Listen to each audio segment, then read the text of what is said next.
country, we opted for a constitutional dispensation with a very, very elaborate constitution. In that constitution, the development objectives and priorities are set up in the directive principles of state policy. But that seems to be the chapter in the constitution that every Ghanaian who takes policy decisions seems to be running away from. Because if we were to look at the social, economic, and all the other objectives that are contained there, that is what builds a national vision. We can then distill our policies, our political party manifestos around these objectives. Then it becomes a shared text in which national ownership can be part of it. But it's like, let the directive principles be there. We will all come and we will promise heaven.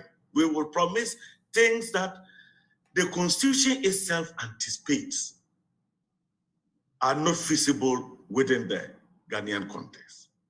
Particularly if you take a profession where they tell you that the most secure democracy is economic democracy. Right. What sense do we make of that particular provision in our Constitution? And that is why I think that we seem to be behaving like somebody who is trying to trap birds in the typical village environment.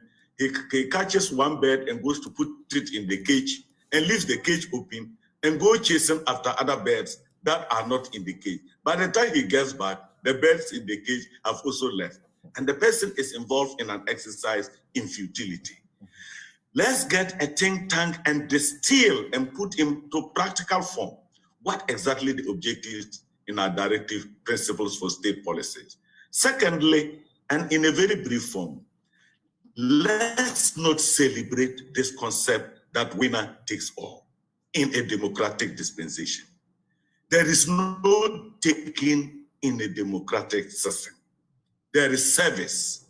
But if we keep saying we are operating the winner take all the, what exactly are you there to take? You've been elected to serve the people of this country and not to be involved in takings and non-takings.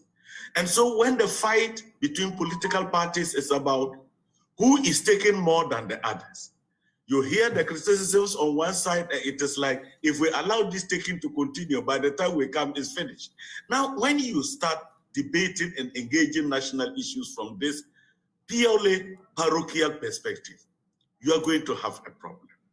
And lastly, and for God's sake, let us all as a country begin to think of intergenerational equity.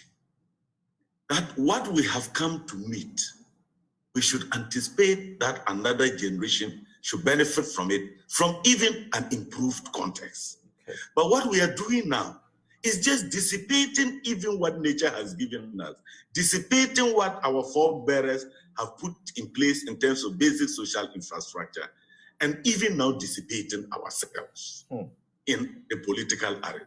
And I think these are the hard issues that we need to look at. And I would be very sad to hear anybody again, and a politician in particular, go and say that I brought this development, I'm bringing this, I did this. No, you do not bring development. I want to emphasize that. And the citizenry must tell the politicians, we the politicians, I include myself, that I am not asking you to bring me your concept of development. I'm asking you to use our taxes to build the enabling environment, and we will develop